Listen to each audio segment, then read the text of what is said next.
Nine channel కి స్వాగతం. నా పేరు సర్దార్ శివశరణ్. నేను వెంకటగిరి నియోజకవర్గ ఎమ్మెల్యే అభ్యర్థిగా పోటీ చేశాను. మా గుర్తు ఉంగరం గుర్తు. అయితే ఇది నాకు మొదటి ఎన్నిక అన్నమాట. కానీ జనాలను బాగా గుర్తించి మంచి ఓటు పర్సంటేజ్ ఇచ్చారు. పట్టుమంటే 10 ఓట్లు కూడా వచ్చేది కష్టంగా ఉంది ఈ ఎలక్షన్ లో. కానీ నాలాంటి వ్యక్తుల్ని గుర్తించి ఇంత మంచి ఓట్ బ్యాంక్ ఇచ్చినటువంటి వెంకటగిరి ప్రజానికానికి, మీడియా వాళ్ళకి, అందరికీ కూడా నా యొక్క హృదయపూర్వక ధన్యవాదాలు తెలియజేసుకుంటాను. ఖచ్చితంగా వెంకటగిరి నియోజకవర్గంలో అట్లాగే నెల్లూరు జిల్లాలో నేను కష్టపడి పనిచేస్తాను. ఎవరికి ఏ సమస్య ఉన్నా సరే నా నెంబర్ 9100347154 నాకు కాల్ చేయండి. నేను ఒకటే కోరుకుంటున్నా, గత ప్రభుత్వంలో పింఛన్లు తీసేయడం, అట్లాగే వాళ్ళ సొంత వాలంటీర్లు పెట్టుకున్నట్టు ఈ యొక్క టీడీపీ ప్రభుత్వంలో, కూటమి ప్రభుత్వంలో కూడా పెట్టుకుంటే అదే అరాచకాలను చేస్తాము, అదే కొట్లాటలు చేస్తాము అని చెప్తే మాత్రం మేము ఊరుకునే ప్రసక్తి ఏమాత్రం ఉండదు. మీరు నిన్నే చూసామన్నమాట.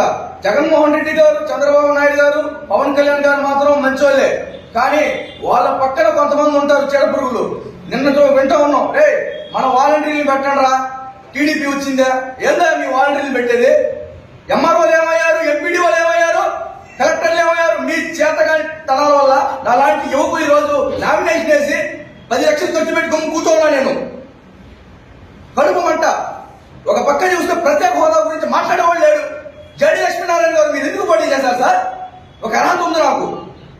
చేశారు, వెళ్ళిపోయారు. ప్రత్యేక హోదా గురించి మాట్లాడండి. ఉండవల్లి అరుణ్ కుమార్ గారు ఆయన ఏమంటే కూర్చొని విశ్లేషణ కూడా రాజకీయ నాయకుడా, ఆయన ప్రత్యేక హోదా గురించి మాట్లాడు. మాకు కావాల్సింది ఏంటంటే విజయ్ కుమార్ గారు అని ఒక ఐఏఎస్ ఆఫీసర్ పోటీ చేశాడు. అసలు తెలంగాణలో కూడా అంగళ్ళు పెట్టినట్టు వీళ్ళందరూ పోటీ చేశారు. ఒక క్లారిటీ లేదు ఆంధ్రప్రదేశ్ లో. ఇక్కడ క్లారిటీ ఉండేది ఎవరికంటే ఒక జనాలకి, ఏపీ జనాలకి, మీడియా వాళ్ళకి. వీళ్ళు మంచి రిజల్ట్ ఇచ్చారు, బాగా పుట్టినట్టు రిజల్ట్ ఇచ్చారు.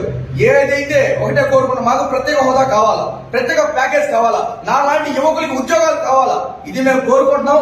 వీటిని కావాలని కోరితే నేను నడుస్తాను, నాలాంటి యువకులు నడుస్తారు, పెద్దలు నడుస్తారు. దీని గురించి మాట్లాడి కానీ టాపిక్ డైవర్ట్ చేసి మేము వైసీపీ ప్రభుత్వం లాగే అరాచకాలు చేస్తాము, కొట్లాటలు చేస్తాము అంటే మాత్రం ఊరుకోము. టీడీపీ ప్రభుత్వంలో, కూటమి ప్రభుత్వంలో కూడా ఈ రోజు మేము ఒకటే కోరుకుంటాం, పవన్ కళ్యాణ్ గారి వల్లే మేమంతా గౌరవించి కేరళ లాంటి మంచి అవినీతి లేని పాలన పవన్ కళ్యాణ్ గారు తెస్తారని మేము నమ్మి ఓట్లేసాం. ఎవరైతే ఈ టీడీపీ కూటమిలో నోరు జిలతో మాట్లాడే వ్యక్తులకు ఒకటి తెలియజేస్తున్నాం, మీరు రాగానే మీకు ఇష్టం వచ్చినట్టు వాలంటీర్లు మార్చుకునేటట్లయితే ఎంపీడీఓలు, ఎంఆర్ఓలు రిజైన్ చేయమన్నాడు. అటు కుదరదు. ఒక ఎడ్యుకేషన్ ఉన్నటువంటి వ్యక్తులకి ఇవ్వాల్సిన అవసరం ఉంది. అట్లాగే ఎంఆర్ఓల్ని వైసీపీ ప్రభుత్వం తొత్తులుగా పెట్టుకున్నట్టు, ఎస్ఐల్ని, సిపిఐ, ఎస్పీని తొత్తులుగా పెట్టుకున్నట్టు కూటమి ప్రభుత్వంలో ఎస్పీ గారిని, పోలీస్ డిపార్ట్మెంట్ ని, మీడియా వాళ్ళని, ఎంఆర్ఓ, రెవెన్యూ డిపార్ట్మెంట్ ని తొత్తులుగా పెట్టుకుంటామంటే ఈదిలోకి వస్తాం. భరించే శక్తి పోయింది మాకు. వీధుల్లోకి వస్తాం జనాలని. ఈ రిజల్ట్ అనేది మామూలు రిజల్ట్ కాదు. జనాలు మారారు, మార్పు కోరుకున్నారు. అది పోయిన 5 సంవత్సరాల ముందే కోరుకున్నారు. ఈ 5 సంవత్సరాల ముందు కూడా కోరుకుంటున్నారు. ఇంకేం కోరుకుంటారంటే ఈ అరాచకాలు భరించలేక పెద్ద పెద్ద రాళ్ళు, రప్పలు తీసుకొని బయటకు వచ్చేసి తన్నేస్తారంతే. దయచేసి కూటమి ప్రభుత్వం గెలిచిందంటే పవన్ కళ్యాణ్ గారి వల్లే. ఆయన సిద్ధాంతాలు కమ్యూనిస్ట్ సిద్ధాంతాలు కాబట్టి అరాచకాల్ని నేల మోపేసి మంచిగా వెళ్ళండి. అంతేగాని జాబుల గురించి అట్లాగే మంచి ప్రోటోకాల్ పాటించి మీరంతా కూడా ముందుకెళ్లాల్సిందిగా కోరుకుంటాం. ఇదే విధంగా మీ యొక్క కూటమి ప్రభుత్వం ముందుకెళ్తా ఉంటే విజయాలన్నీ మీ వెంట ఉంటాయి. మాలాంటి యువ నాయకులు కూడా మీ వెంట ఉంటామని కోరుకుంటూ, రాష్ట్రాల్లో అప్పుల్లో ఉన్నా గానీ మీరు మా ముందుకు వచ్చినట్లయితే, మమ్మల్ని కలిసి నడిచినట్లయితే ప్రత్యేక హోదా కోసం ఫైట్ చేస్తామని చెప్పి చేతులు జోడించి అడుగుతున్నాము. ఈ రోజు జరిగిన ఎలక్షన్ అనేది భయంతో ఆకుచాటున జనాలు దాంకొని ఉత్తరాయణ ఈ అరాచకాలు అన్నట్టు టీడీపీకి ఇచ్చారు. ఈ టీడీపీ, జనసేన, కూటమి ప్రభుత్వాలు కూడా అరాచకాలు దయచేసి చేయొద్దు సార్.